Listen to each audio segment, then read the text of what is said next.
Welcome. All right. Well, thank you very much, Mr. Denny. I appreciate it. And I appreciate all of your members and all of MSRPA, the organization itself. You're a strong and important voice for obviously retired school personnel and certainly for the state pension system that is supporting the economic security of your members and teachers, retired teachers throughout the state. But beyond that, it's your advocacy has been of immense importance to the entirety of the defined benefit plan throughout the state of Maryland, not only for state teachers and state employees, state police, but also, as you're probably well aware, there are upwards of 135, 140 local governments throughout the state of Maryland that participate in the state retirement and pension system. And the employees there are looking forward to their or are receiving their benefits as retirees, having served given their service over 30 or more years to their local government. So I want to thank you for all the work that this organization has done, because it's been certainly very important to all of us. I was looking earlier to see if our trustee Ken Haynes was on. I didn't see him at first, but maybe he has since joined. But in any event, I want to recognize trustee Kenneth Haynes, who is, we're very grateful, a trustee again, representing the retired teachers of the system. As you're probably aware, we have a board of trustees of 15, 5 of which are elected by the membership, and 2 of those 5 are teachers, 1 retired and 1 active. And Ken is the elected member, as you know, representing the interests of retired teachers. He represents the interests of the entirety of our membership, but he's there as a by statute, there is a seat for retired teachers on the board of trustees. And I should also recognize Douglas Prouty out of Montgomery County Schools, but also with MSEA, who is the active teacher on our board. I've been asked to speak on the status of the system, and I'll go through these slides. Can I get a thumbs up that you're seeing the slides? Okay, very good. Thank you. I'm never 100% sure of my talents here in terms of operating Zoom. So I'll start with these slides, but I'm going to speak to initially the status of the system. I want to talk about where we are vis-a-vis the pandemic. I want to talk a little bit about our new and improved, it has been over the years that I've been in this position, which have been 14 in total. Our new information system, our new computer system that's managing not only the benefits that you receive and the database upon which those benefits are based, but is also now providing online access to all of our members and retirees. So I'll speak to that. And then I'll speak to our what's going on in the legislature this session for us as well. So with that, let me see if I can't, why is that not advancing? Huh. All right, problem number 1. Up here. Huh. All right, let me get out of.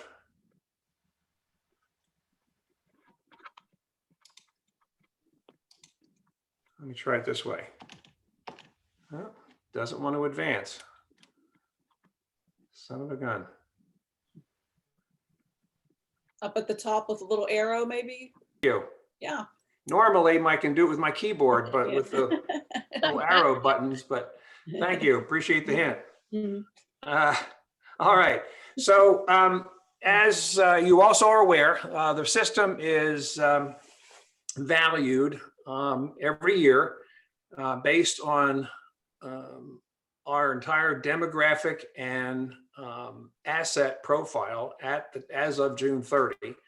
And it's this exercise that we go through with the actuary that determines the contribution rates that the state and all our participating governmental units, the local governments I was referring to earlier, need to pay into the system in the following fiscal year in order to meet what is the language now being used. It used to be the actuarially required contribution, and it's now the actuarially determined contribution. But it is what needs to be put into the system by the employer in the coming year in order to maintain the financial health of the system, to eventually reach 100% full funding, and continue to meet the obligations not only of the of future employees. I mean, the obligations that the system has to you, the retirees, is fixed and is not in any jeopardy. But maintaining the health of the system going forward for everyone who is actively employed at present is what determines these contribution rates. And so those rates are then certified onto the governor. I write a letter to the governor and to the Secretary of Budget each year and say, on the behalf of the Board of Trustees, we hereby certify the following contribution rates that will be necessary for the system's financial health going forward. And it's based, as I said, on demographic data, as well as the assets that we have under management. And here you see the results of the valuation in terms of the demographic side of things. And I won't go through these numbers, but you can see where they present the number of state employees and participating governmental unit employees, and match that against, compare that to where we were June 30 of 2019. And you can see that employment grew by 1.2%, which is not, some might think that, gee, those numbers would be in negative territory, but in fact, there's been growth. And in fact, much of that growth has been in the area of new teachers having been hired in the preceding year, or school personnel having been hired in the preceding year. And then you can see those that are vested, no longer active, but they are vested. They have a pension coming to them when the day comes that they want to draw on that pension. So that's the vested former members. And then you see all of our retirees. And you can see where that number has grown by 1.7%. And then there's some profiles in terms of their years of service, of their age, and what the salaries compensation of the members are. And then you can see that very important line, total retiree benefits, dollars in millions. And you can see that in 2020, 4.140 billion was paid out to everyone that's on this call today. Well, you didn't individually get all that money, but your share is represented in that figure there. So then these are the contribution rates that I was mentioning to you earlier. This is what, and this is on the basis as a percent of payroll. So we're talking about teachers. We're talking essentially 15.33% of teacher payroll for any individual employer. You can say Montgomery County Public School, or not Montgomery County, but let's say Baltimore or Baltimore City Public Schools, Howard County Schools. It's on the basis of 15.33% of payroll. It's a bit higher for state employees, as you can see here, and then across the line. And then you can see in the aggregate, we're looking at an 18% of payroll rate for the aggregate of all of our members, all of our active members. And this translates into, at the end of the day, the health of the system in terms of the funded ratio, when you're comparing the value of our assets, which at the time was 51.3 billion, is considerably better than that now. We are up over $60 billion in total assets under management at present. But as of June 30, we had a 73% funded ratio, 72.9%, as you can see in the lower right-hand corner there. And then if you count the municipalities, the system as in total is 73.6% funded. So you'll recall that years ago, back in 2013, the counties were, the local jurisdictions were asked to begin paying a portion of the contribution for teachers. And that is, there's two parts to a pension contribution. One is for what's called the normal cost. The normal cost is what an employee or a teacher earns in terms of a benefit in the most recent year's employment. And then the second part of the pension payment is the unfunded liability, paying off the liabilities that have accrued for which there is not money on account to pay, but which we're paying, you're paying so much toward to pay off, if you will, much like a mortgage payment. And so this represents the dollars that all the counties that participate in the system are now paying into the pension system for the normal cost for their teachers. So this is their share of the teacher's cost for current active teachers in the system. And you can see how that compares in the projected fiscal 22 budget of $296.5 million versus last year, 293.8.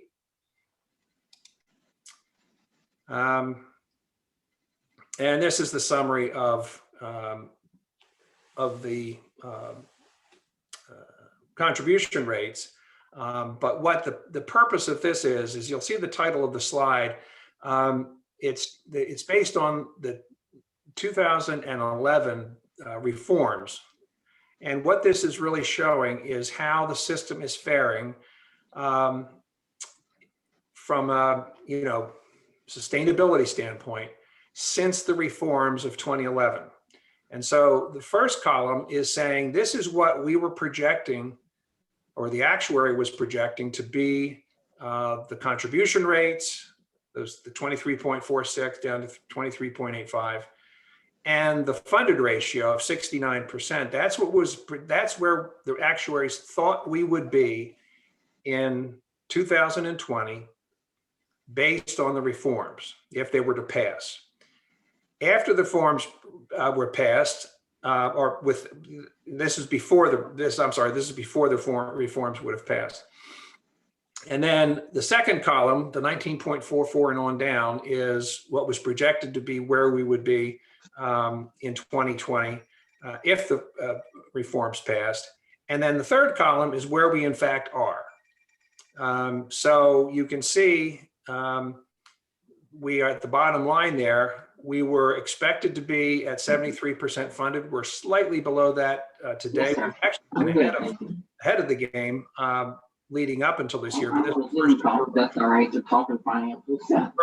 where we're basically coming in right at where we thought we would be. But the point here is that the reforms have worked. They have put the system on a path of sustainability that we are quite certain of going forward. We have challenges ahead of us, obviously, in terms of managing the assets of the system and making sure that at the end of the day, all the necessary contributions, both from the employer, from the employees, and from the earnings from our investment perform the way that they're designed to do. Speaking of assets, this I won't go into the details here, but this you can see how all the investments are allocated. And growth and equity is basically your stock portfolio. Your real assets, 11%, are real estate and timber, real physical assets in which we invest. Your rate sensitive is your fixed income. That would be your bonds. And then absolute return, or what's referred to in some, not all 8% of it, much of this is in hedge funds and other assets. But you'll see here at the top of the slide, 60.9 billion is the total assets under management as of November 30th, up from the number that you see there for June 30th. There's a percentage, question we often get is how much of your assets are passively managed. In other words, they're just, they're invested in the market, if you will, and just left to operate without active management, without people buying and selling on our behalf. And you can see it's about a quarter of the total assets.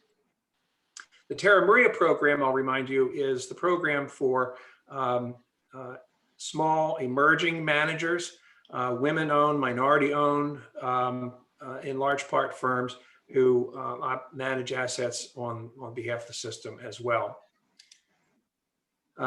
Here are the returns that we've seen. We did not have a strong year last year, 3.57%, but you can see what our returns have been over 1, 3, 5, 10, 15 years, and since inception. The key one here is the one at the bottom, 7.89%. The point there being that we are a long-term investor. We have to meet obligations decades well into the future, and how we perform against what we presume how we're going to do is what's over that long period of time is what's critical. Can these numbers be better? Yes, they can, but we certainly have had many challenges in the last 20 years, 3 recessions, as a matter of fact, which influence those returns. But nevertheless, we are meeting our obligations. We are on track to continue meeting our obligations. I do realize that our current assumption of earning 7.4%, bear in mind that what we're measuring this against is what we assume we're going to be getting, and that's 7.4% year over year on average. That number is probably still, even though it's been reduced by the Board of Trustees over recent years, it's probably still too high, and I fully expect that the board will lower that assumed rate of return this year to be in place in time for the 2021 valuation of the system. I thought this was an interesting slide because at the end of the day, what we're all about is supporting our retirees and their ability to sustain the quality of life that they have earned, quite frankly. And it's important to note that these expenditures just don't go out the door, and that's the last we see of them. Benefit payments go out and go into the pockets of our retirees, into the bank accounts of our retirees, and support their own spending. And this is an indication of just how much by jurisdiction goes into is paid out in terms of total dollars into each respective jurisdiction of the state. It's not insignificant. And as you'll see there, despite all the protestations about taxation in Maryland and people leaving to live in cheaper places, you can still see that 3/4 of our retirees keep their homes in the great state of Maryland. And I believe that's my last slide there. So we can, if you want, we can take that down. There we go. So I'll stop there and ask if there are any questions on what I've said at this point, and then I'll take a few minutes to touch on a few other topics. So I'll ask a question. With everything that's going on and the budget going on, and Hogan wanting an extra $1 billion, is it possible to affect the retirement system? No, sir. The contribution, the governor's budget has been submitted. In fact, I have some good news, actually unusually good news on that front. The governor's budget is in. It includes all of the dollars that are the consequence of the valuation that was done in June, and fully paying the contribution rate.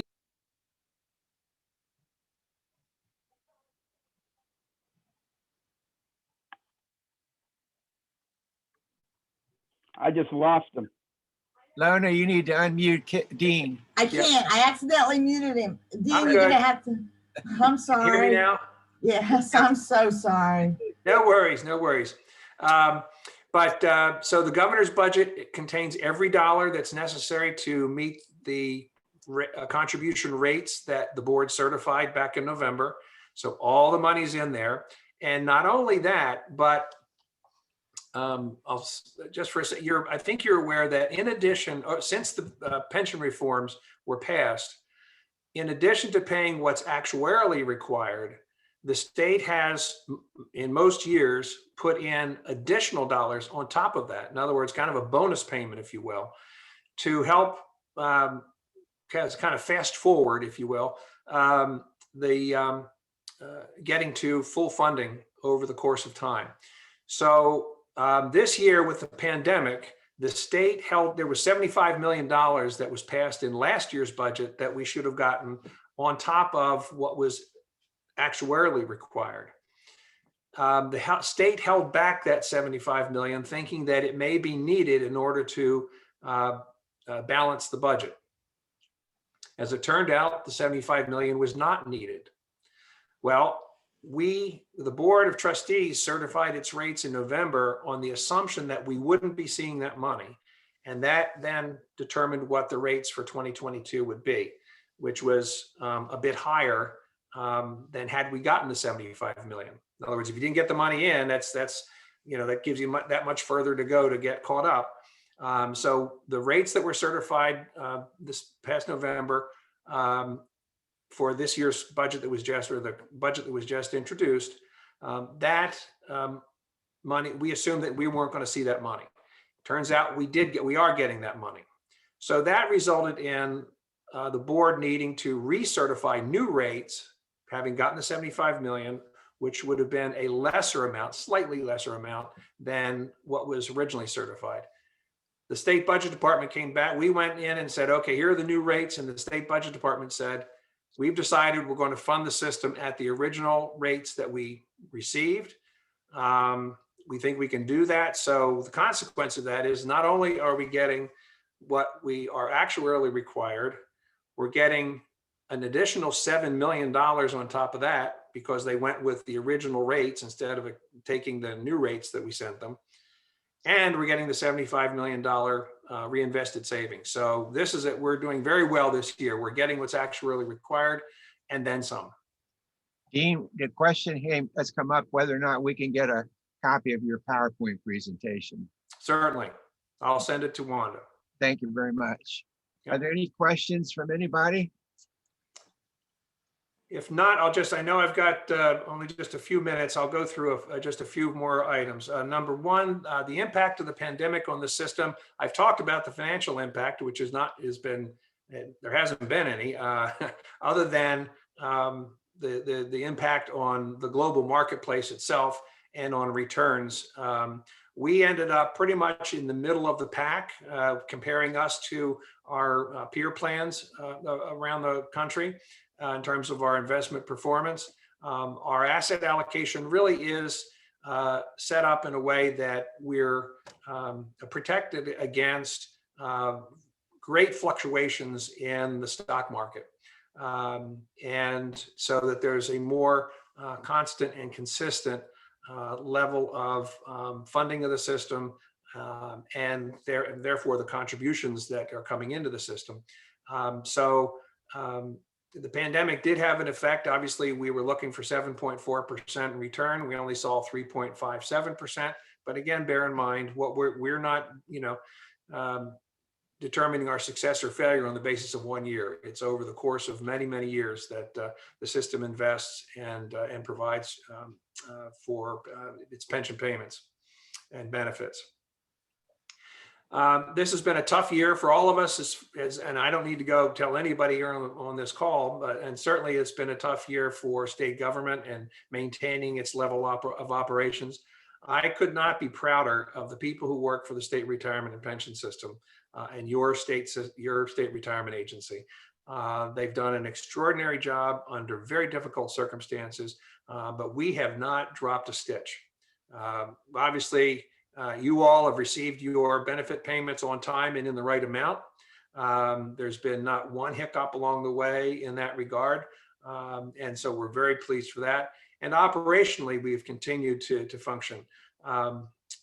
It's one of the things I keep saying is that we're all quite pleased, thankfully, with how our respective business continuity plans. I spoke to my National Association, people who have my job all over the United States of America, and was asked to speak about business continuity plans and did so and said, I think, there's very few exceptions where every retirement system, including Maryland's business continuity plan, didn't work as it was designed to do. So what I mean by that is Thursday, March 12th, we walked out of our offices knowing we were not coming back for an indefinite period of time. Friday, March 13th, 12 hours later, we were up and running with member services, our members being able to call into the system and get a live human being to answer their questions and solve their problems with respect to their pension system. And that goes for every piece of our operations. The investment staff who were up and running, managing the assets the following day, all from the comforts of home, as were our member services people. We had years ago equipped all of our member services staff with a laptop that was configured to receive telephone calls just by throwing a switch, basically. So all of our counselors who operate the phones every day, they got up, fixed themselves a cup of coffee, went downstairs, sat at their home desk, turned on their laptop computer, flipped the switch, and the next thing they knew, they were getting telephone calls from our members, and our members would not have known the difference. For all they would have known, our people could have been sitting there at their offices. So we are very, very pleased with the way this is all working and consistently has worked over this past year, or 11 getting on 12 months of living in this pandemic. The next thing I want to mention is our website. By now, I'm hopeful you have all received written communications from us on how you can enroll in MySRPS. MySRPS is the online portal for members to go in and see their account, make certain changes with respect to their account, change of beneficiaries, things like change of address, things like that. You should have received a letter that walked you through the steps for getting yourself enrolled and being able to access your account. We've completed the rollout to all retirees at the end of December. And so all of the active members were taken care of first and that their demands are proportionally greater than that we have from retirees. So we took care of the actives first, but now all the retirees should have received communication from us. If you haven't, you can certainly drop me a line at my email address, which is dkenderdine@sra.state.md.us. Or you can shoot a note to Wanda. She knows where to find me. She knows where I live. And we'll make sure that if somehow you didn't receive something in the mail, that we get it out to you. And then I'll just wrap up and then take any other questions that you may have. This is going to be, I think, a relatively light year in terms of pension-related legislation. We have not seen anything come in that affects the system as a whole, other than there are bills that have come in that would change and put some state statutory controls on how assets are invested. We do not agree with that legislation, as we did not agree with it in previous years that it's been introduced. So that is the only bill that really at this point would affect, well, I don't say the only bill that would affect the system, but it's the most notable at this point. But we'll see. It's still early in the session, and we'll see what else may be coming in. But I don't anticipate much in the way of pension-related legislation, or certainly anything that would be of concern to this association.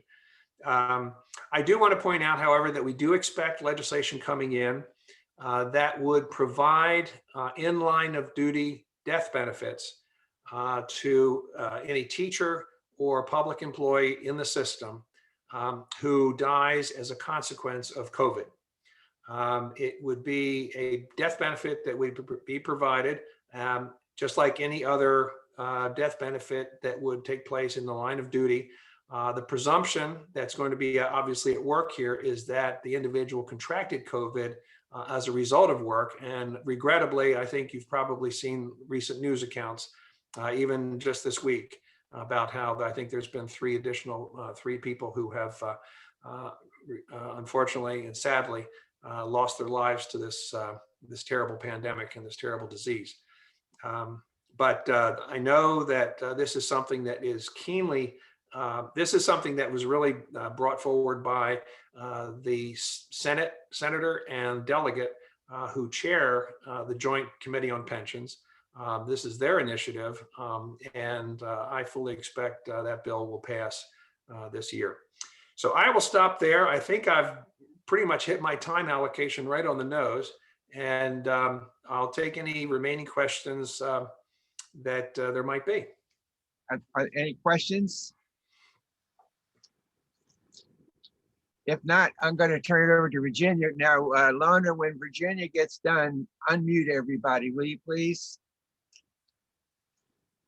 Thank you.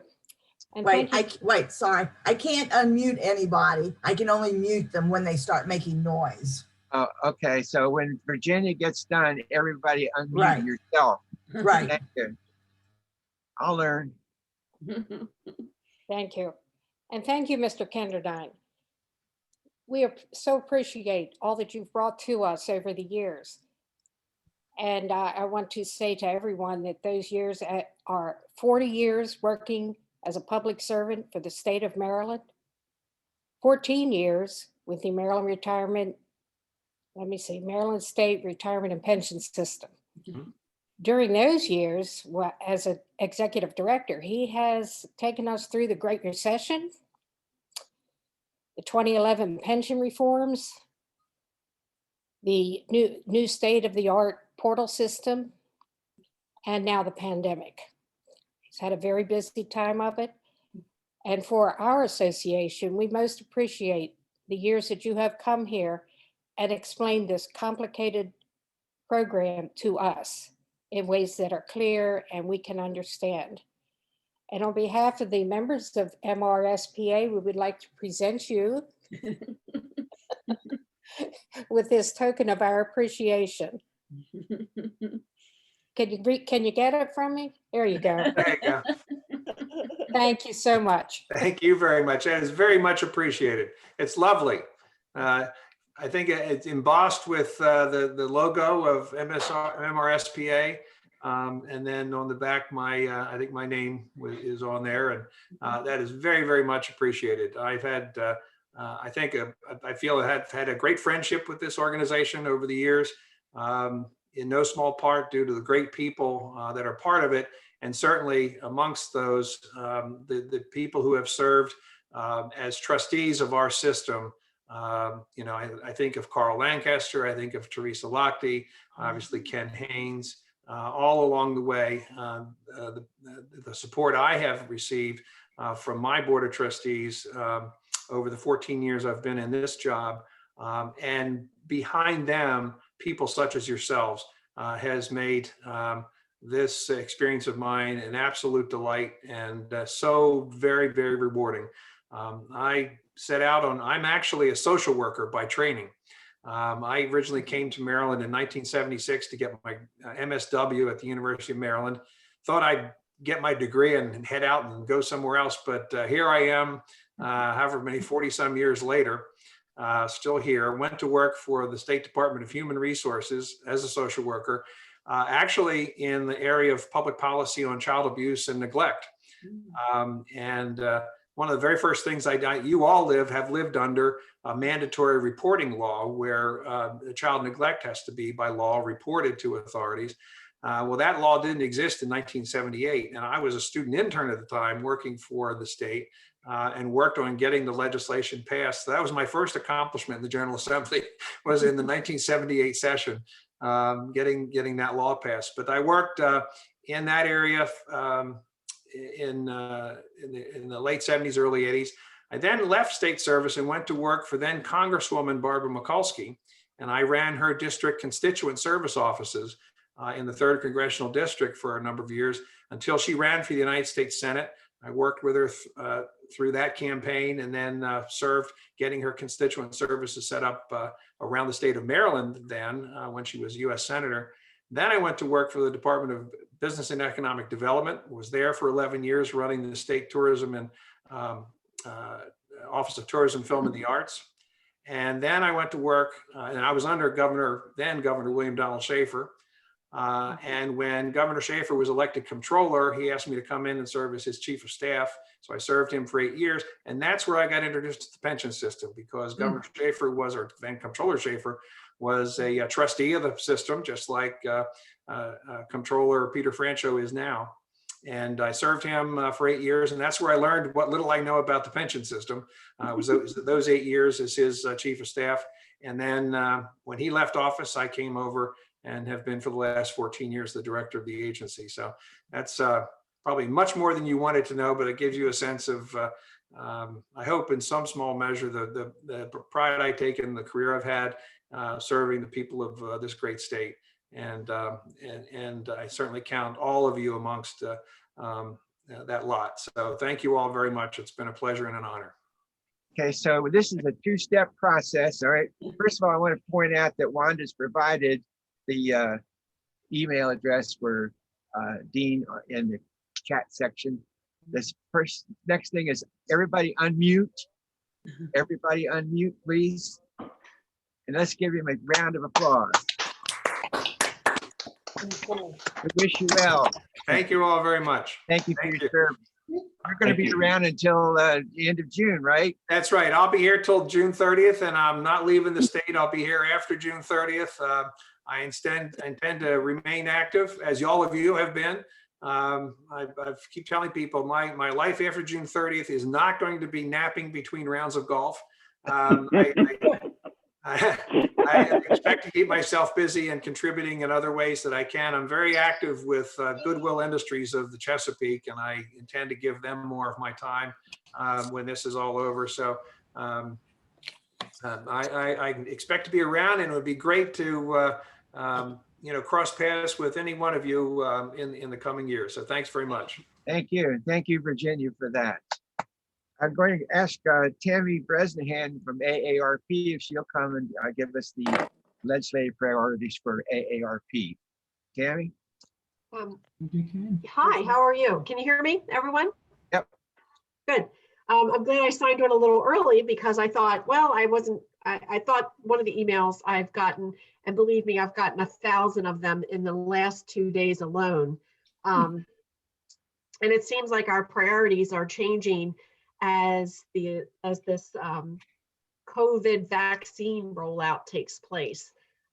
As you can imagine, we've been hearing from, and we go around 850 to 900,000 members across the state, that they are very concerned about not being able to get the vaccine, being on hold, blah, blah, blah. But let me start off with, I don't know if all of you know who I am. I'm the advocacy director for AARP Maryland.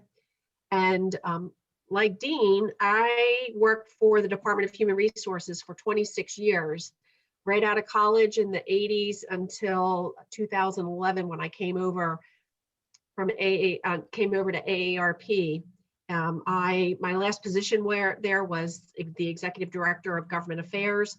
So I learned a lot about the legislative process. I grew up in Pasadena, Maryland. I am a proud public school graduate, and I really enjoy working with your representative in Annapolis, Virginia Crespo. We've been on a number of work groups, and we are always usually on the same side of the fence when we're talking about bills that help Marylanders 50 plus. This has been a very interesting year, as you can imagine. The processes for testimony has changed. And so, I already have prepared probably 40 testimonies for bills that we're going to take positions on. and then you have to submit them 2 days in advance. And then they tell you whether or not your testimony has been accepted. I mean, they're going to accept your written testimony, but they're not necessarily going to let you testify in person. I know they're trying to save time, but I also know that that can be a deterrence to have people heard. So just wanted to give you a little bit of that. We started off our priorities because 40%, over 40% of the deaths that have happened in Maryland have been associated with someone that lives in long-term care. And we really wanted to work towards improving long-term care. Over 4,000 people have died in long-term care, and it seems like that there is a systematic issue. And one of the holes that we've seen is that in assisted living, that basically the state regulates the size of the building and how many people can be in there, but they don't regulate things like they do in nursing homes. Like, what does the staff that has the day-to-day workings with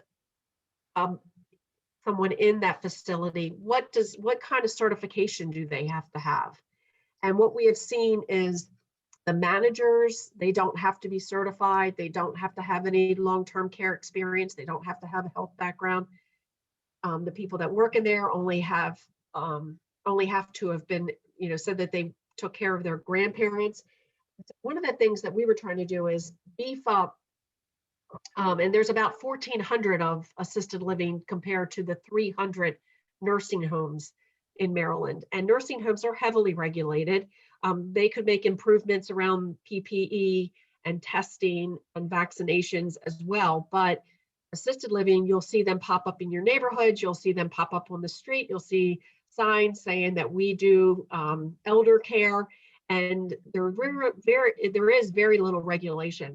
So one of the biggest priorities, we've joined forces with Alzheimer's Association, House Bill 416, Senate Bill 204, to enhance the quality of care in residential settings. And specifically, you've probably seen these advertising memory care units. And what we know about these memory care units is, and assisted living in general, is that there is a higher incidence of people in an assisted living with a memory issue, whether it's dementia or Alzheimer's or some other kind of behavioral health issue. There are more incidents in assisted living than there are really in nursing homes. And so what we like to see, assisted living facility regulations have not updated since 2008. And we would like clear guidance is essential as memory care units hold themselves out as providing additional or specialized care. So we will be supporting that bill. I don't know if Virginia has that one. I'm sure she does have on her list, but that is one of the bills that we will be supporting. And I will tell you, we've gotten a lot of pushback from the assisted living lobbying, the contract lobbyist and the assisted living, and they really are putting a lot of pressure on the chair of Health and Government Operations. They are saying that it's going to cost more money. We understand that it could cost more money, but we also understand that there is a very big need for people in assisted living, especially the staff, to be trained to work with people with memory issues. I'd also like to just switch gears a little bit, but not too much. We will be supporting something called paid family leave and medical leave, which sets up like an insurance policy so that people who, and it's specific to this bill, it's for elder care. It's not just for elder care, but if you have a baby, right now there is no maternity leave. So this bill would allow an employee to have like up to $5 deducted from their pay. The employer would pay the other half. And then if they had to go out on extended leave, they would have up to 6 weeks of paid leave at 90% of their earnings. And so we will be supporting, this will be the 5th year that this bill has been introduced in the Maryland General Assembly. Another biggie that's on our top, I would say our top three, is making sure that the legislature overrides the governor's veto on the Prescription Drug Affordability Board funding. We supported the Prescription Drug Affordability Board, which looks at why prescription drugs are so expensive to state and local governments, which includes teachers and retirees. They will be looking at why states and local governments have to pay so much. And one of the reasons that this should be of issue is that even though your rate has not changed, when the cost of prescription drugs go up, it goes up for everybody, even if your copay doesn't change. And we've heard from county executives from Stuart Pittman all the way to Barry Glassman in Harford County saying, in some cases, he had employees within Harford County that they were paying up to $200,000 for one drug. And so what we just want this board to do is look at why, from the chain, from the development all the way to the distribution, what do those prices look like, and what can we do to control them? And the funding mechanism was not a tax on Marylanders, but it was like a fee on all pharmaceutical companies. And I know the pharmaceutical companies did a great deal of lobbying not to have this happen. They don't want anybody to look at their string or the chain of command. They don't want anybody to know why or how they develop their pricing. So that's another big one. It's already been, the veto's already been overridden in the Senate, and the House will go next. Another thing that I've been looking at, or we've been looking at AARP, is something called third-party suppliers. I don't know if any of you are familiar with a third-party supplier, but a third-party supplier is the unregulated portion of utility bills. I don't know, and I'll just ask for a raise of hands. How many of you have gotten this call? Your third-party supplier has overpaid you. We're going to send you a $100 check. Well, that's deception, because I've gotten that call. I don't have a third-party supplier, but some of those third-party suppliers are named Triton. They are named NRG. There's hundreds of them.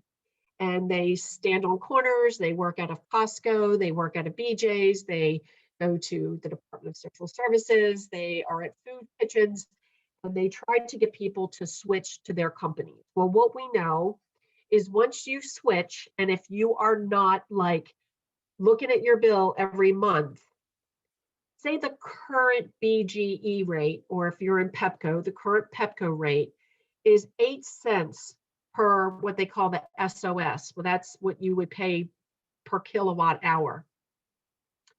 We have seen bills where they are charging over 18 cents. And if you can imagine, that makes bills go up. And then these folks, especially in fixed incomes, and they do target older individuals, what that means is that they could be paying almost $700 more per year. Then they go to energy assistance, and energy assistance will only pay the SOS rate. Now that's for gas, that's for electric only. What we know is that the gas is really hard to determine, but they have been, we know that they're charging some cases up to 50% more than what BG&E or Petco would charge, or Washington Gas if you live in the Washington DC metro area. We have a coalition of the Fuel Fund and churches that are working on this issue, and we've been working on it. And there's a couple of bills in House Bill 397 and Senate Bill 31 that ensures energy assistant families receive the benefit of retail choice. So people that are on energy assistance would not be able, the company would not be able to offer them a rate or to charge them a rate more than what if they would have stayed with their regulated utility. That's something that we have really been fighting for 3 or 4 years. And we have a volunteer who's worked on it and has gotten articles. I think we may have a chance of getting this passed, but the word is that these folks are calling, especially older residents, especially people that live in older areas. they target them, and people turn over this information and unknowingly. We had one woman who had up to 5 different what they call third-party suppliers on her bill in 1 month. We will also be supporting House Bill 97, which is today, a hearing is today, and Senate Bill 66, which creates an office in the Department of Housing and Community Development. It's called the Office of Digital Inclusion. And why is this important? Because so far, Maryland has only looked at making sure that people that live in rural area, they've only looked, they're trying to increase high-speed internet all across the state. But what we've seen in legislation over the past few years is that there's really been an emphasis on rural areas. And we know people that live in like Hyattsville, there's these zones where there is no access. So children have no access to the internet. Older people don't have access to the internet. And that's the only way people who, especially are older now, are not as isolated, is because they can either contact or be in contact with their families through FaceTime, through Zoom, all the things that we're doing right now. So we will be supporting that. That's sponsored by Delegate Brooke Learman in the House and Melanie Griffith in the Senate. Of course, we will be writing testimony that protects pensions and retirement income and combating financial exploitation. But the big one is we always try to get the governor to make sure that the retirement funds are fully funded and that they follow their part and put that extra, I think it's 250 million every year or 25 million, something like that, into that budget so that it stays fully funded, or at least at the 85% range. We've also been looking at elder abuse and exploitation, voting, making sure that people have access to voting, and when they're disabled or they need special assistance. So we've seen a lot of those bills come out. And I think that's about it. I don't know if I forgot anything. I'm looking at my notes here. Anybody have any questions, comments, suggestions?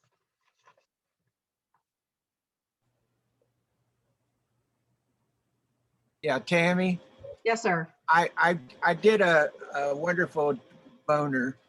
So I want to know if you'd be willing to let me pause the questions for you.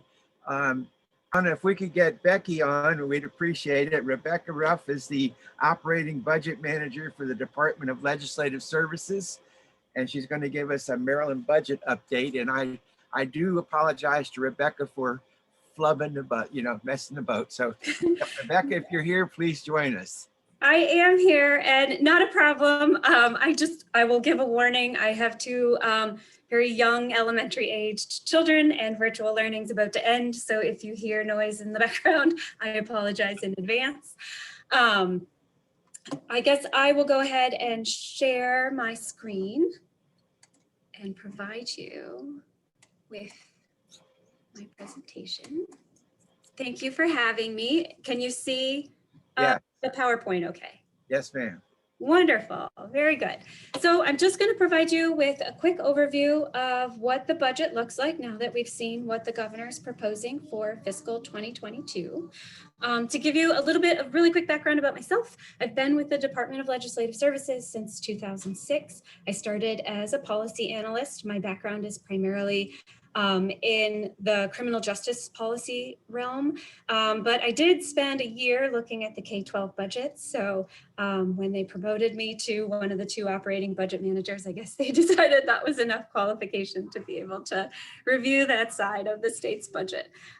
So anyway, to get started with the presentation, there we go. So what we're looking at is a budget that is honestly a lot simpler than I think all of us were expecting when the pandemic hit in March, and everything kind of went into a deep freeze for a couple of months there.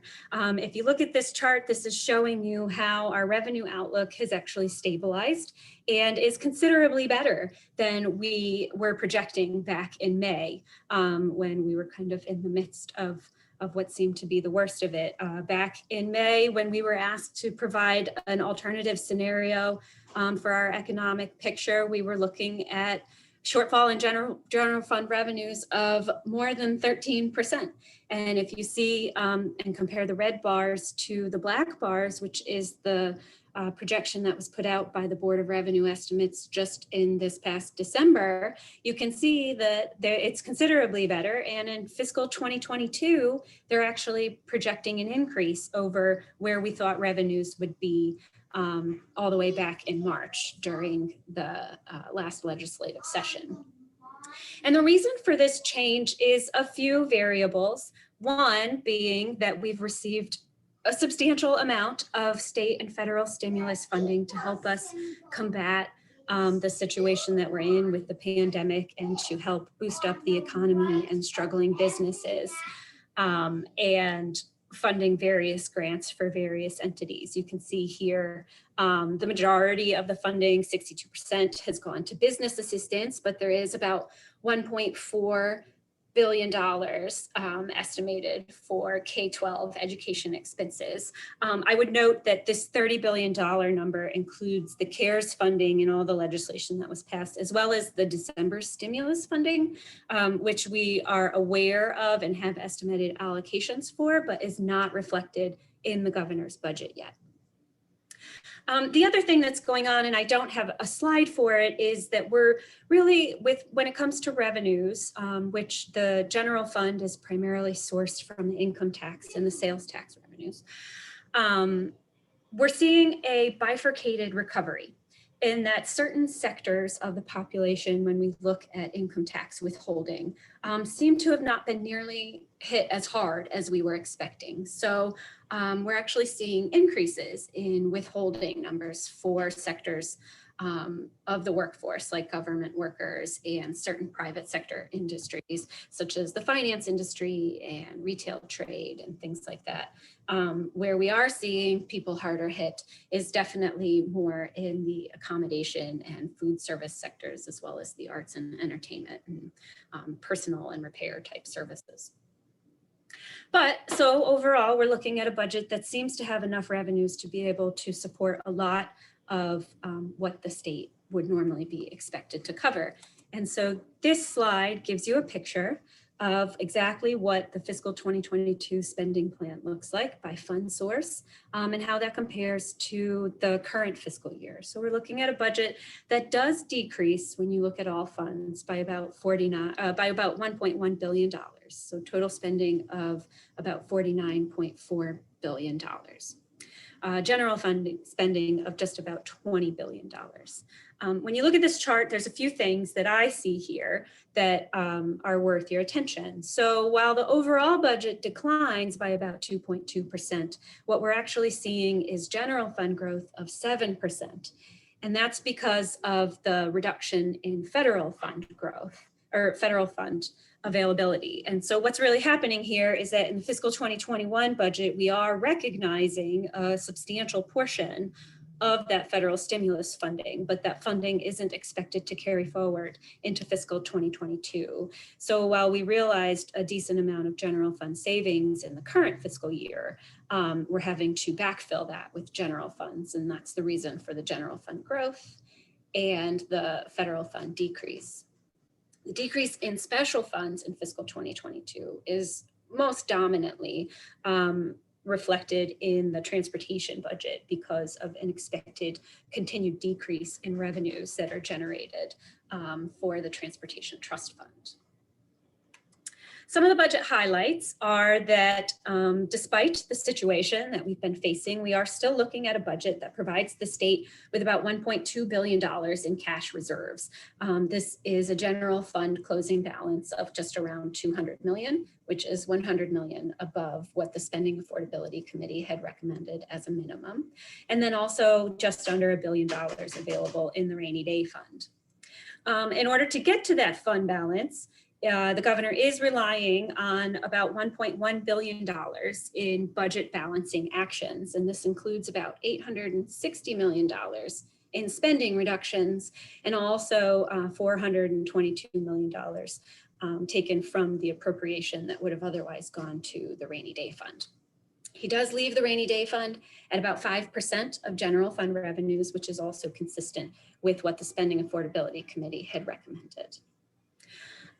Beyond that, the governor's budget plan does include $668 million in targeted tax relief. The majority of this, about $616 million, comes in the form of his Relief Act, and I'll give a little bit of detail about the specifics of the Relief Act on the next slide. But there are some other minor minor tax changes that he's proposing, military retirement income and the hometown heroes, which we've seen brought before the legislature before. The other thing that I would note, which is not reflected in this year's budget, but is reflected in the governor's out-year forecast, is that he is planning a phase out of the income tax on retirement income, but he's not projected to start that until the fiscal 2023 budget. There is some additional funding, which I will talk about closer to the end of the slideshow, about, thank you, about the, there's hold harmless funding to keep the local jurisdictions whole when it comes to their education aid. This is a budget that's providing some increases in cash assistance for recipients, as well as in provider rate increases for those who serve the vulnerable populations. And then I do have some information for you about the potential impact if the legislature chooses to override the Kerwin veto.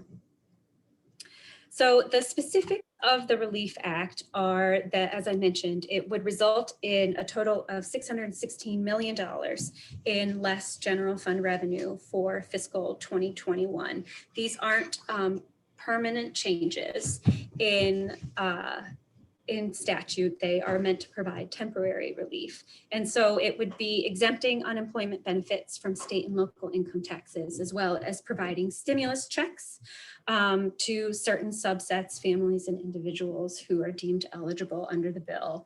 And then also to provide some relief to small businesses and to delay the increase in unemployment insurance taxes in order to provide relief to businesses. Now, when we look at the near $50 billion in funding available in the state budget, this is a breakout of exactly how it's allocated to the different categories of funding. So you can see when you look at this chart that the black section is the largest. It's about $20 billion in total funds provided to state agencies. The majority of their spending is usually accounted for in personnel expenses. And then there's also 30% of the budget that's allocated to entitlements. These are things like SNAP benefits and Medicaid. And then also there is just about $9.7 billion or 20% of the budget that's dedicated to local aid. And I do have some more detail provided for you later in the presentation specifically about local aid. As I mentioned, the majority of state funding for state agencies goes to their workforce. And so this just provides you a snapshot of how the fiscal 2022 allowance is broken out for state employees. Higher education accounts for a significant amount of the state employee workforce at about 34% of all positions, followed by the public safety and judicial system at just about 1/5 of all state employees. As I mentioned, state aid is about 20% of spending. And so what this chart is providing you is a snapshot of the specific local aid that is provided for public K-12 education. I do have, you can see most of these numbers here are provided according to the statutory formulas, which in fiscal 2022, because of what's going on with the pandemic, we've seen a decline in enrollment in the public schools. And so the way the budget works is that the fiscal 2022 spending for education is based on this year's enrollment. So most of the statutory formulas are actually declining in the fiscal 2022 budget. That said, what the governor has done is these two lines that are bolded here with regard to the blueprint funding. And that is to offset the decrease in the statutory formulas. He's provided just under 214 million from the blueprint fund in order to hold jurisdictions harmless at last year's spending levels. So what we actually see, rather than a decrease in K-12 education funding, is a nearly $200 million or 2.7% increase in funding compared to fiscal 2021. This provides you the rest of the detail on the local aid funding. There's increases provided for library aid and community college funding, although I would note that part of the governor's budget balancing plan does include capping the increase for community college aid at 5.5%. There is additional funding provided for local health grants, as well as county and municipal aid. The disparity grant decrease is the result of vetoed legislation from last session. All in all, we're looking at a state aid, local aid growth of about 230 million or about 2.7%. With regards specifically to what's going on with the Blueprint Fund, what this does, this chart is providing you a little bit of an outlook into the funding levels for the Blueprint. What we've experienced is, we weren't necessarily anticipating this, but with the pandemic, there has been a substantial increase in purchases made online. And so those revenues beyond the first 100 million, which are meant to go to the general fund, anything above that gets put into the Blueprint Fund. And so what we are seeing, and what you can see from the top half of this chart, is that there is substantial growth in the fund balance for the Blueprint Fund projected through fiscal 2026. And so what the governor is proposing to do is, if you look at the fiscal 2021 column, you can see the negative $175 million there. And that's because the casino revenues that fund the Education Trust Fund have come up short during the pandemic. And so we saw a shortfall between the end of last fiscal year and this current fiscal year, totaling $175 million. So he is using the Blueprint Fund excess funding that we weren't expecting to offset the shortfall in the Education Trust Fund. And then he's also using an additional $389 million to meet the total $500 million spending mandate, because the statute says with the veto override, the statute reverts to saying that an appropriation of $500 million must be provided in Blueprint funding in the fiscal budget. And so what we can see here on the bottom half of this chart is the impact if the vetoes were to be overridden. And so what we have is a veto override would generate some additional revenue because it would then authorize the sales tax on digital downloads, which is not something that is currently being collected or recognized in the budget. There would be offsetting expenses beginning in fiscal 2023 because overriding the veto this session means that it wouldn't be able to take effect until the fiscal 2023 budget. So you can see here that we would expect additional expenses of about $1 billion, growing to $1.7 billion by the end of the current forecast. But because of all of the additional revenues that are coming into the Blueprint Fund with the online sales tax, we are actually seeing or estimating that the impact to the general fund from overriding the Kerwin bill, it wouldn't have an impact on the general fund until beyond fiscal 2026. So that's something that the legislature is still kind of deciding exactly what path they intend to take with doing that. But the other thing that I would just note here is that in our veto override figures, this does assume enactment of the School Construction Built to Learn Act, because while that piece of legislation was approved last session, it was contingent on the enactment of the Kerwin bill. And so when the Kerwin bill was vetoed, by relation, the Built to Learn Act was also not put into place.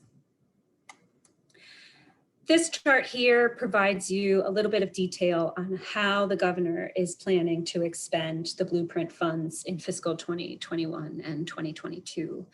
As I mentioned down here, he is planning to backfill for the shortfall in the casino revenues with some of the blueprint funds available. That is contingent on the BRFA, the Budget Reconciliation and Financing Act, which would require a provision to authorize the use of funds for that purpose.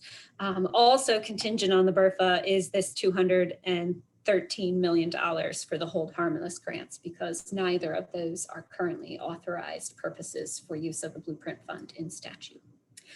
Other than that, he is spending, or including the Hold Harmless, he's spending about $750 million out of the Blueprint Fund, which is basically the $500 million mandate with some additional enhancements, and the Hold Harmless. It's primarily targeting increases at the transitional supplemental instruction. The pre-K supplemental grants are declining, but that is consistent with other areas of funding, as are the declining enrollment grant is, this reduction is actually captured through the Hold Harmless funding. And so where we're left at the end of this look is with a structural budget outlook that in all of my years recently, this is actually not that bad.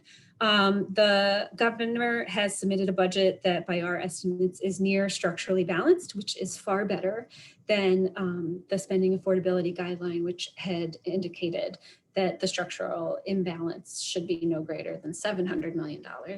And then we are looking at a budget imbalance that grows to about $530 million in 2 years, but then begins to shrink on its own. And that's because we're seeing revenues projected to outpace spending increases in the state agencies, as a lot of funding levels have been reset through the pandemic. And there's also been a lot of just operational adjustments that have been put in place that we suspect will be continued forward in order to help save state government spending. So with that is the conclusion of my presentation, and thank you for listening.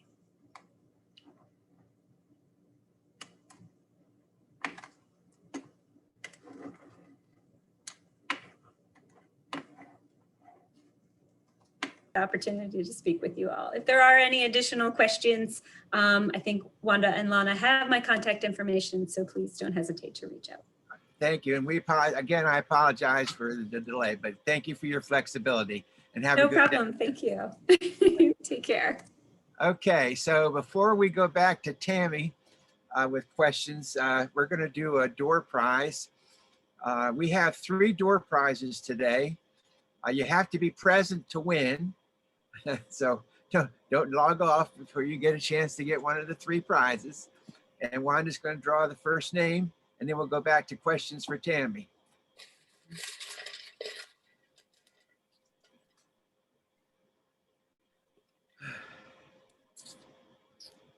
Ray Enrico, is he on? Enrico, Ray Enrico. Ray Enrico, are you on? Uh-oh. Last chance, call him once, going twice.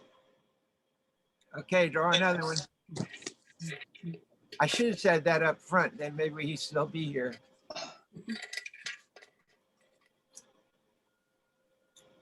I hadn't seen him earlier. I wasn't sure he was here. I don't know that Beverly's on either. Beverly Dunham from Worcester. Beverly, are you on? I hadn't seen her unless she's on the phone. Nope. Once, twice, okay. I'm batting 1,000. Well, you only, I don't know how many people are on the board today, but you've got that many more chances.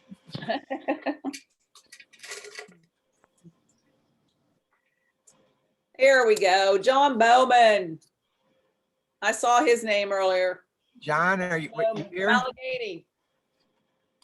I'm here. I didn't win Powerball, but this is good. I think it's close though. It's a close amount. It may have a few zeros, but it's close. There you go.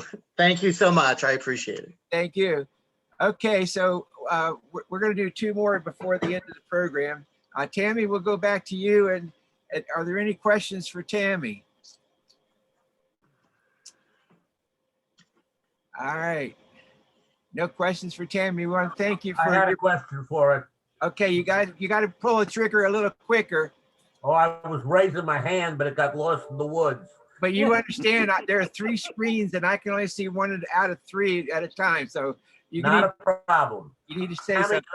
appreciate the AARP's concentration on the assisted living issue. I got a personal and very deep connection with that right now.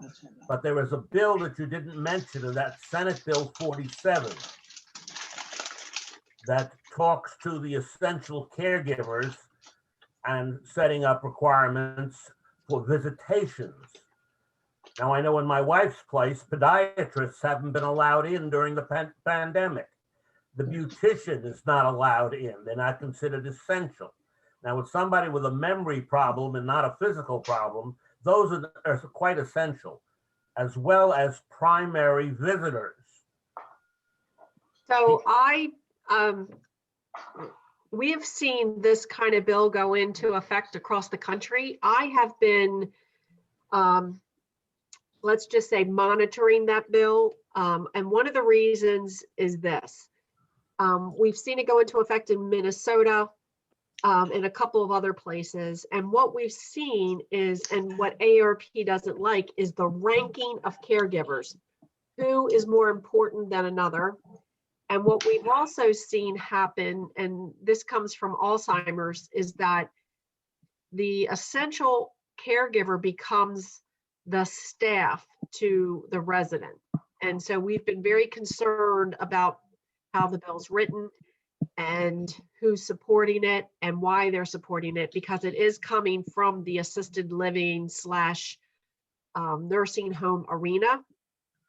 We don't feel like it is geared towards family caregivers, and we don't like to rank family caregivers and make and say, this one can come in, but this one can't. And when this one comes in, they have to take care of all their daily needs. So that's one of the reasons why I should have mentioned that we were just monitoring it. There's been a lot of, we've been looking at it a great deal, but at this point, we can't support it. Tammy, my name is Vicki Carroll, and my mom was the last 7 years she's been in assisted living in Solomons, Maryland. 2 weeks ago, she fell and broke her hip. So she had to go, and I could not join her in the emergency room or any time thereafter. And I had a whole issue where even her jewelry was all missing. But anyhow, after her surgery, she had a full hip replacement. She was sent to rehab, and we had to send her an hour away because of the COVID in the county. So now basically I have to talk to her again through a window. And with my mom, where she was before, basically I talked to her through a window, except for this summer we could sit outside 6 feet apart. But this is the most horrendous treatment for family members. And luckily where she's at, they do call me, but I cannot actually speak to them in person or anything. It's heartbreaking. Yeah, this has been a priority of ours during COVID. I tried to get some legislation put in about some regulatory requirements. I mean, even the ombudsman for the first, I want to say, since the shutdown in March through almost July, and I think Virginia could probably back me up on this, not even the ombudsman, the Office of Healthcare Quality, who does the regulatory checks, nobody was allowed in there. And so, and what we're seeing now, and I also didn't mention this, is that we've seen a couple of bills introduced, and we're hoping that they just quietly go away, that gives these facilities full immunity. And so that's what we're concerned about now, is that now, and like you said, found some jewelry missing, and we've seen the immunity cover residential service agencies, those that come into someone's home. So, we are trying to work within the regulatory process. Virginia can attest to that. She sits on, as well as AARP, on the oversight for long-term care. And this, I want to say, the industry is trifling at best. They have the ear of the legislators, they have the ear of the regulators, and we're sort of getting lost. And so the more examples like yours that we have, the more examples like Steve has, we are better off if we can pinpoint to a certain area and say, we've heard from our membership, we've heard from Marylanders who aren't being allowed in facilities, who have other things happen to them when their loved one is in there, and the eyes that are supposed to be in those facilities aren't there because they're not essential. No, and one serious concern I've had is that, well, my mom's going to be turning 90, that her posture has really enabled her to even walk, because she looks down, she's so afraid of falling. So, and we know that, the care workers are stretched, but the thing is, it's really hampering the residents that are living in these facilities, because they're not getting, the family looking after them, to speak up for them. And of course, they're not getting the care they need, like with rehab and all, because I know my mom's posture has really gone downhill.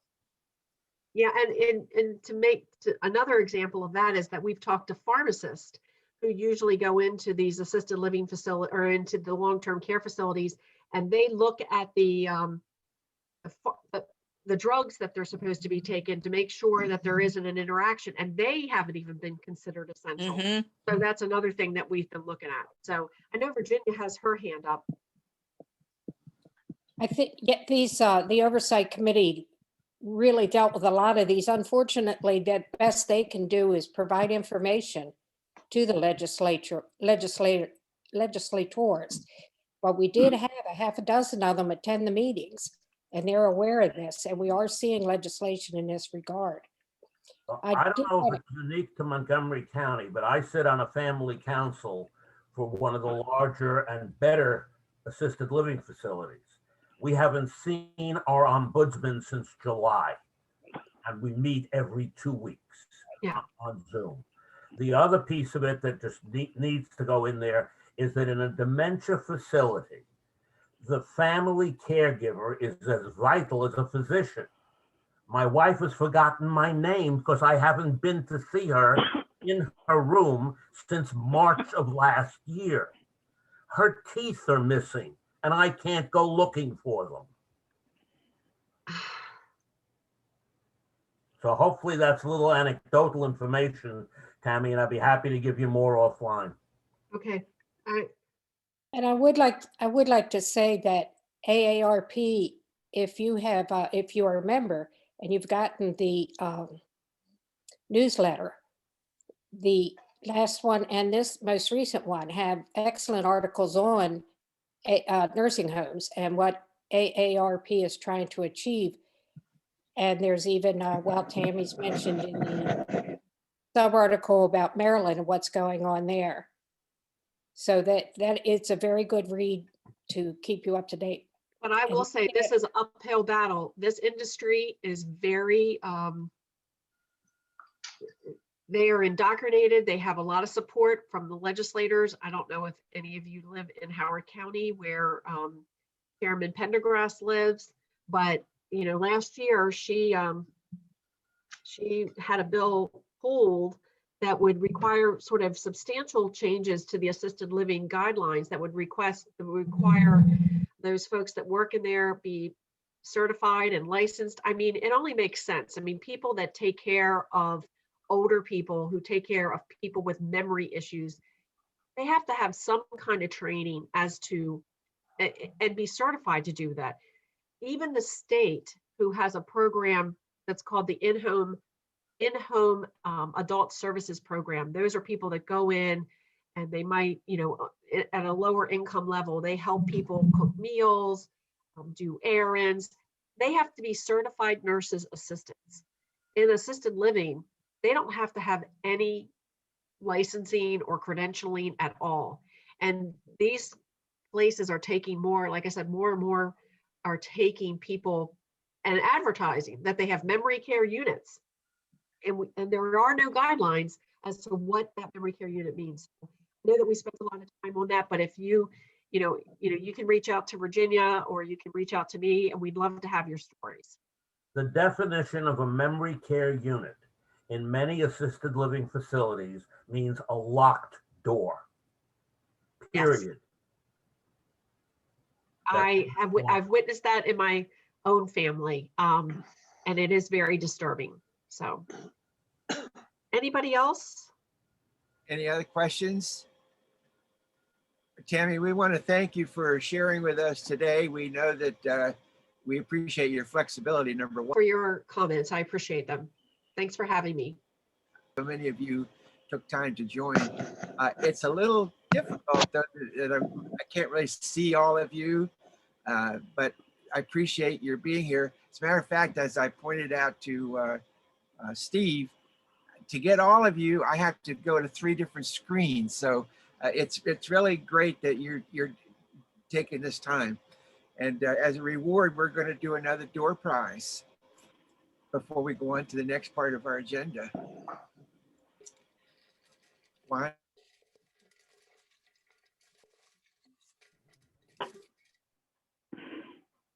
Okay.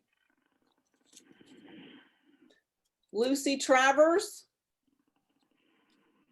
I think I saw you on earlier. Lucy Travers, you still there? Yes. You win. If I'm right, we're supposed to be having now a video with Speaker of the House, Adrian Jones. Is that video available? Yes, as soon as I hit the button, I think it'll start. Are you ready? All I have right. to share my screen first. though. Push the button, Okay. please.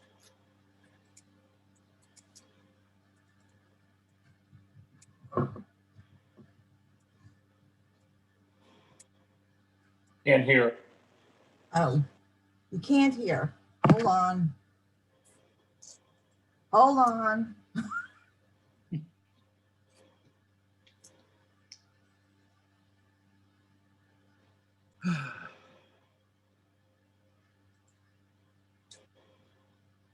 Dedicated service to our students and for your commitment to education. Education has always been one of my top priorities. I strongly believe that every child in every zip code deserves a quality education. Last year, even though we ended nearly a month early, we passed landmark legislation for the state's K-12 education system and higher education system. The Blueprint for Maryland's Future outlines a 10-year framework to ensure that every child has access to a great education. This session, we will make sure that happens by overriding the governor's veto of the blueprint. All the data indicates that we need education reform now more than ever, as students face more challenges than we could have imagined adjusting to virtual learning. We can't risk our children losing years of their educational progress.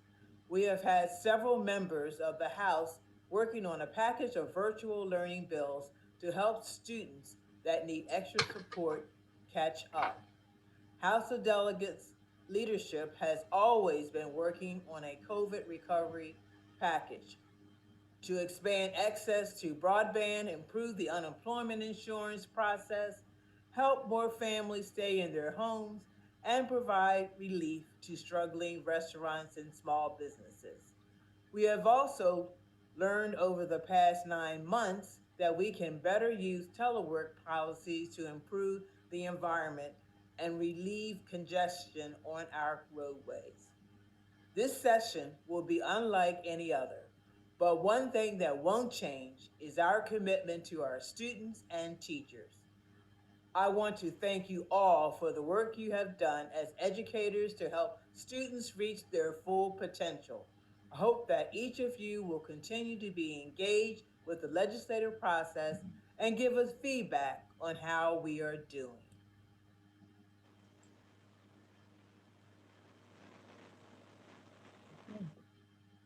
That it? That's it. Thank you, Lana. All right, well, that's good. Thank you. All right, so now we're going to go to Virginia with our legislative priorities. Virginia, you're on. Okay.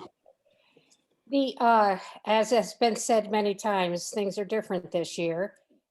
The legislature provided testimony on a bill the day before the legislature started.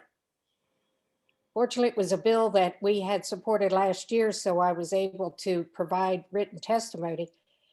But that just shows you how fast they're moving this year. There have been about 1,400 bills introduced so far.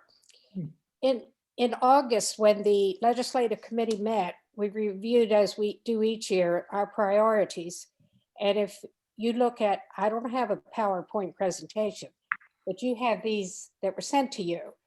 And the legislative priorities, if you look at what was sent to you, the new one is on technology. And it addresses our concerns about things that have been brought out today by a number of our speakers about access to the computers and internet and training programs because of the isolation that has become evident with seniors. The pandemic has provided many challenges. It's also provided some solutions. One of the things that has been revealed with the pandemic is the lack of access to broadband, not just in rural areas, but as was said earlier, also in urban deserts, Baltimore City and other places around the state, they do not have access to broadband. And the fact that it is needed for virtual learning has given a lot of attention to it. But we are also very concerned about the programs such as the telemedicine and telehealth programs, as well as other connections with families and friends. These things are also intertwined. Our concerns with what goes on in nursing homes and assisted living and the lack of access that has been referred to this morning is compounded when those same people cannot access a broadband, a Wi-Fi program so that they can then at least communicate electronically with their family and loved ones. So that's the biggest change to our priorities. We've rearranged some wording and that sort of thing, but that's the major issue. We've so far have voted to support about a dozen bills coming up in the set that have already come up in the session. But we have to follow these things very quickly and every day. There are several of the bills, fortunately, do have to do with expanding broadband throughout the state, providing the money to do that. Also, there are several bills that there were issues with telehealth and telemedicine, and the state provided waivers and during the pandemic to allow that insurance companies could be required to pay for the telehealth sessions. The bills that are in the legislature are to continue that even after the pandemic emergency ends.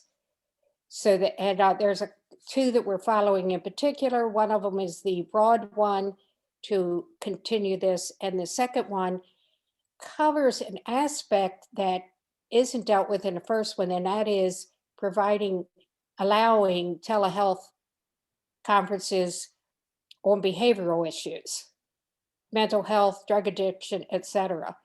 So with those two bills, we see a good possibility of continuing to provide that, which has become more important all the time with seniors, because you can talk to your doctor wherever you are and get the assistance and services that you need without having to go into the office.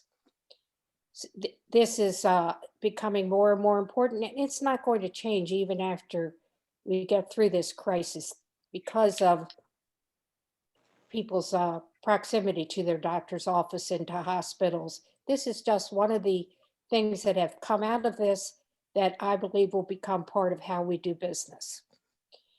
We are following bills that have to do with protecting vulnerable seniors, as we do every year. And we are very interested in what's coming up this year in regards to long-term care. As Tammy said earlier, and I also said, we've been involved with the Oversight Committee. It's very informative. And while there's only 2 bills that the Oversight Committee is taking an active role in supporting, that's 2 more than we've ever done before. So it's a major change for that committee to actually be able to make recommendations to the legislature, which is what their mandate is. In the process of following this, we have, the pandemic has also revealed, as you know, many of the shortcomings in nursing homes and assisted living. And I think Tammy did a very good job of reviewing what those issues are. There are 2 bills that have to do with long-term care premiums. As usual, they don't amount to a whole lot. One of them says that they will not allow any additional increases in premiums after the age of 85. We have sent testimony in support of that bill, also requesting an amendment to make it age 75.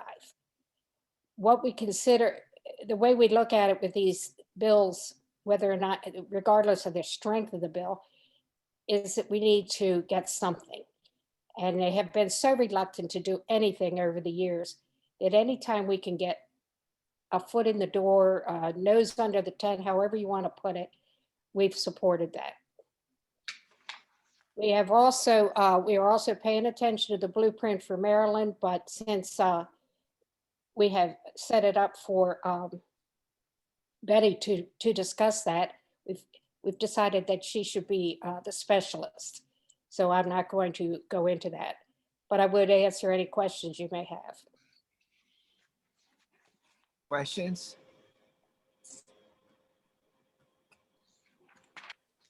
Okay.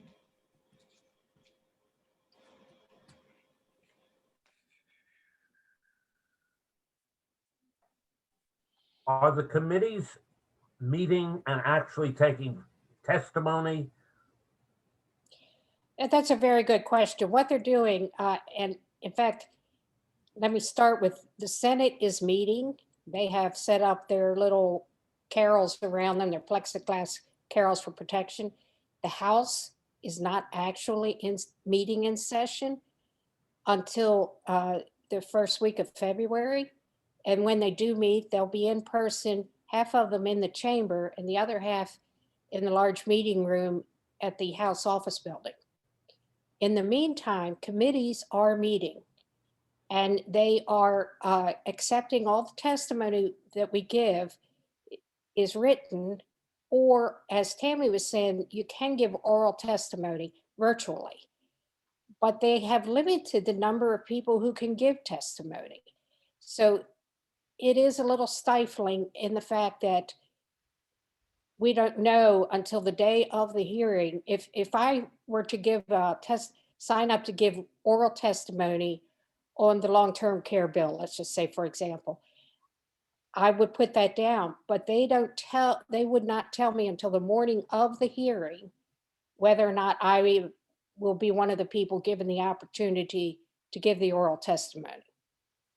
So far for our particular bills, we don't think that any of them have quite risen to the level of importance to go through that process, but we will if it's appropriate. Thank you. Any other questions? I want to thank Fred and Virginia and members of the Legislative Committee for the work that they're doing to keep abreast of all these. You know, it's good to have all of you involved, because all of you in one way or another make excellent contributions to the success of not only your locals, but to the statewide organization as well. So if there are no more questions, thank you, Virginia, again. And we're going to hear Betty Weller talk about the blueprint for Maryland schools veto override. Betty? Good morning, everybody. Well, you've heard about the blueprint from several different angles this morning, but before anything can happen, the veto of the governor has to be overridden. And as Virginia just said, the House isn't coming back until the first week of February. Because it was a House bill that was vetoed, the House has to be the first to override the veto. So that will probably happen about the second week in February. Then they're going to have to probably pass some sort of a technical bill that changes certain things, dates and things in the bill that talk about things that should have already happened. For example, the appointment of the Accountability and Implementation Board. Well, that hasn't happened because the bill was vetoed, but it should have happened by now. So there will be a bill to do that, to adjust everything in the bill. Pretty much, however, I don't think anything else is going to change in the bill. You know, this bill was 5 years in the making with the Kirwan Commission, and the pandemic has just highlighted the inequities in education all over again. And the fact that teachers are working so hard and their salaries have been fairly stagnant for the most part. So I don't look for any real changes to the bill. I do look for the override to happen the beginning of February and the technical bill to put everything back in perspective. But beyond that, it should move forward pretty much the way it was written. Any questions for Betty? Thank you, Betty. That was a great summary. Any You're questions welcome. for Betty? I think somebody's trying. Wanda is. Wanda? Yeah, so do you have a sense of whether the legislation then would go into effect immediately with the override, or would it be? It pushed probably would be back pushed. one, or- It would probably be pushed back a year. Any other questions? Is there, this is Fred, can you hear me? Yes, I Yep. can. Fred. Is there, does it look pretty sure that there will be a veto override? Yes. Okay. I have a question. Yes. Is this, Could you identify yourself? Anne Marie, I'm sorry. Go ahead. this is Anne Marie.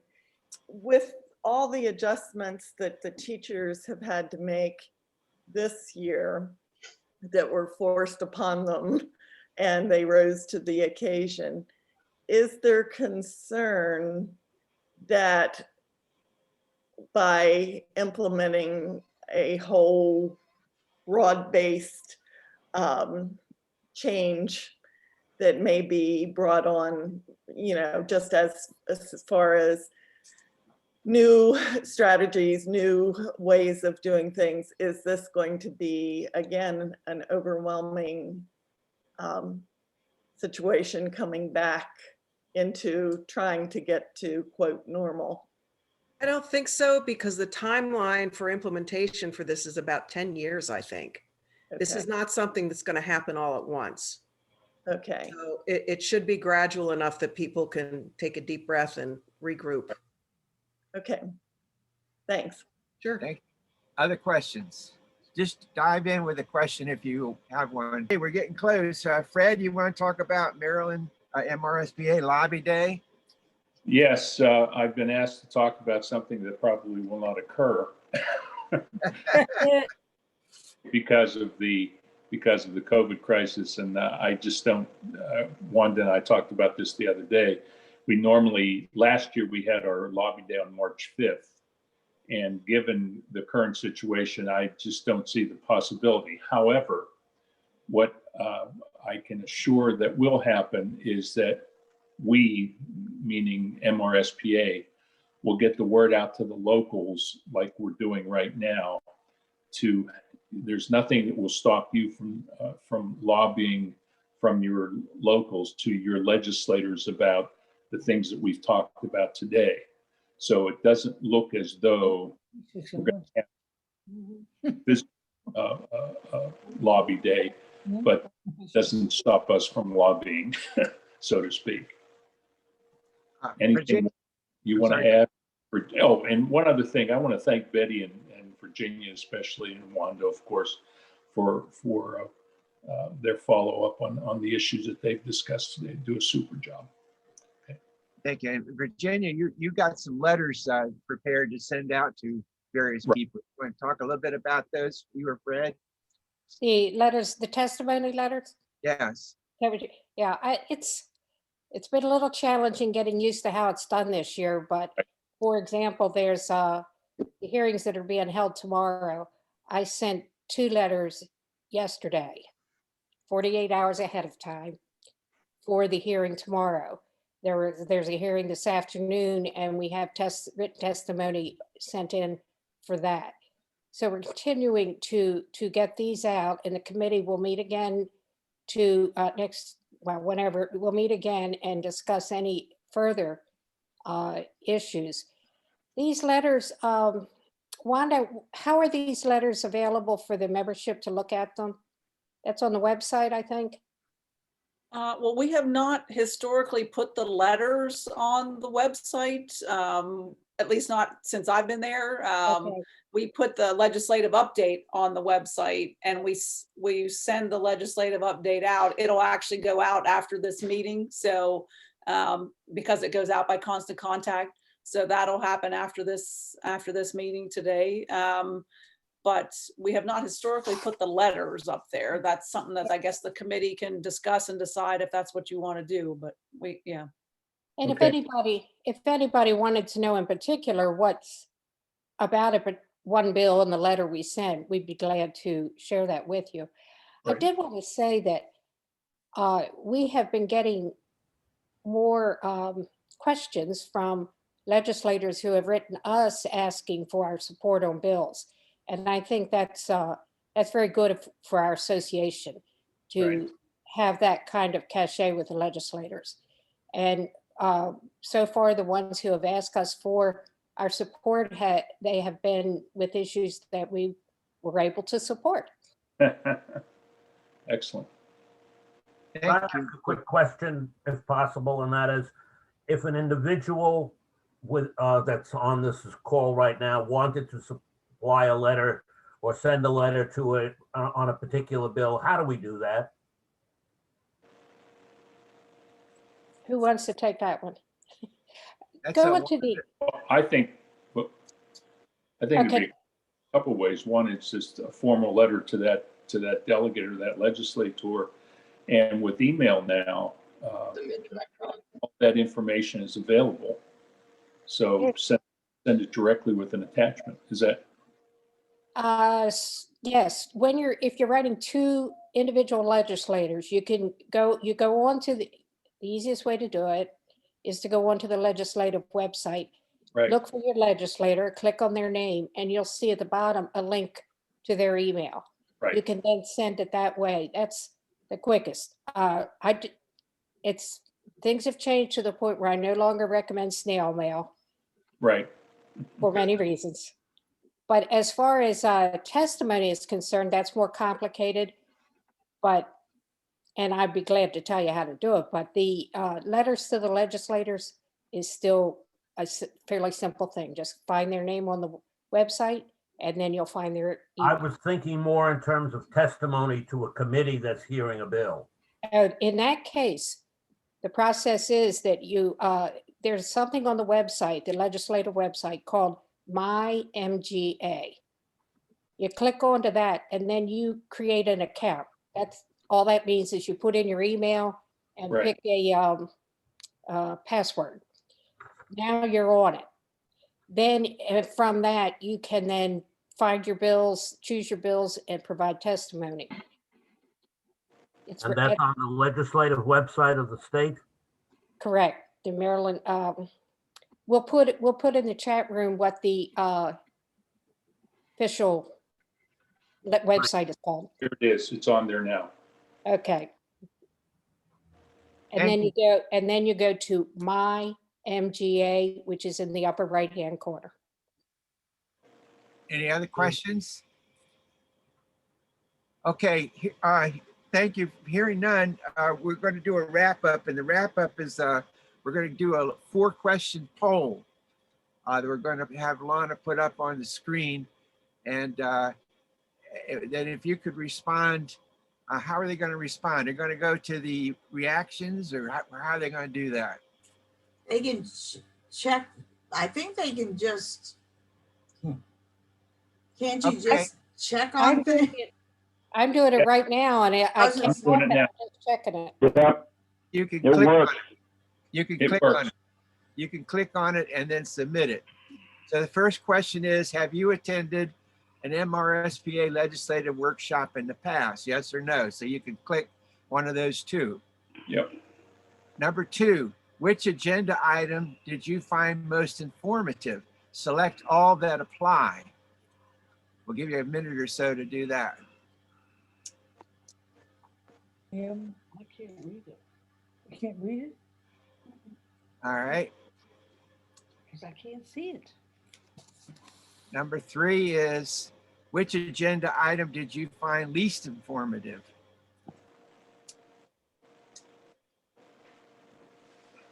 The first one, George, Yeah. George, nothing is showing up on my screen, so I don't know what I should do. Okay, so what you should do is, we'll ask Wanda.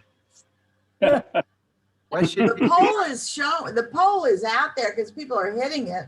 Yeah. I mean, we can Right. read the answers if you guys, No, Lana, you don't, she's not seeing it. So what do we do for people? I can read it. Just read it. Read her the answers. Well, try clicking at the bottom of your screen where it says polling and see if it will come up down there.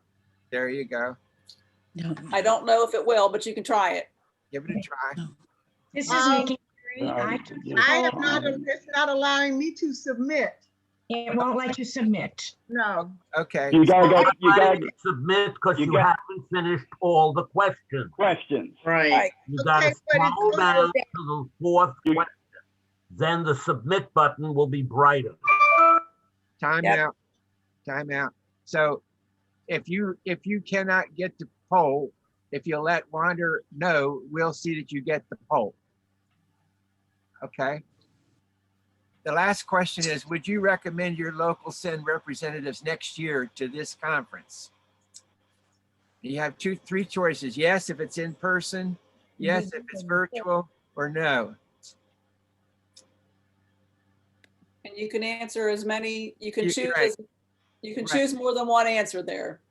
And if you've answered all 4 questions, the submit button becomes red. Right. And if you click on the submit, then you turn in all your answers. So let me go back for a minute. The first question had to do with, have you attended in the past, yes or no? The second question is, of the topics we discussed, which did you find most informative? You can check as many of those as you wish.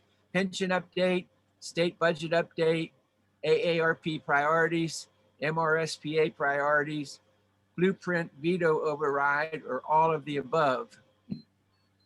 Number 3, which agenda item did you find least informative? A pension update and all the same things, or none of the above? And finally, number 4, would you recommend your local send representatives next year? Yes, if in person, yes, if it's virtual, or no. You can check as many of those as apply. All right, and then you hit the submit button, and away it goes into Never Never Land. Now, if you will do one more thing, if you'll go to the bottom of your screen for reactions and click on that, you get a number of options for your reaction to today's meeting. Would you click on the one that you think is most appropriate for you? That should show up on the screen. No, I don't have, it's not on my screen. Okay. And I'm going to zip through I've got 3 screens to look at, so just keep it there for a minute. Good. Most of you have no opinion. No, I'm kidding. I'm kidding. All right. So that brings us to the last door prize. Your last chance to win. Can I end polling? There's What's 7 that? people that haven't answered. Do you want me to end polling or not? No, leave it open for a while. Okay, okay. They're making up their minds maybe. Wanda, we have last door prize. Okay.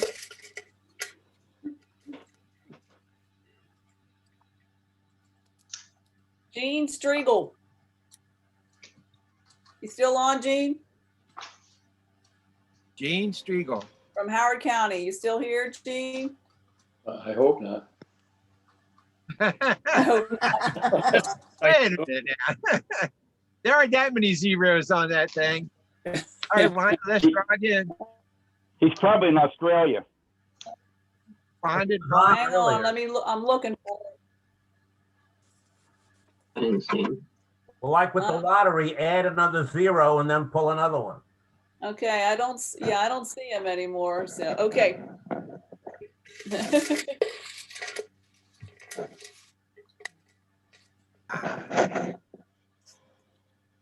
Karen Teach, Washington County. Karen still on? Yay, I'm a winner. Thank you. Oh, Lord. All right, thank you. Congratulations. Thank you. All right. Before we close, let me just mention a couple of things. The legislative committee is continually meeting periodically, about once a week or so. Every other week.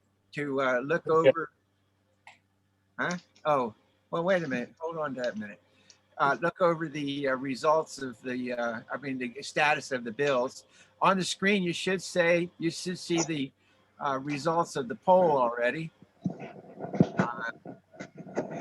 Most of you have attended, and let's see, pension update. So you liked everything pretty much evenly.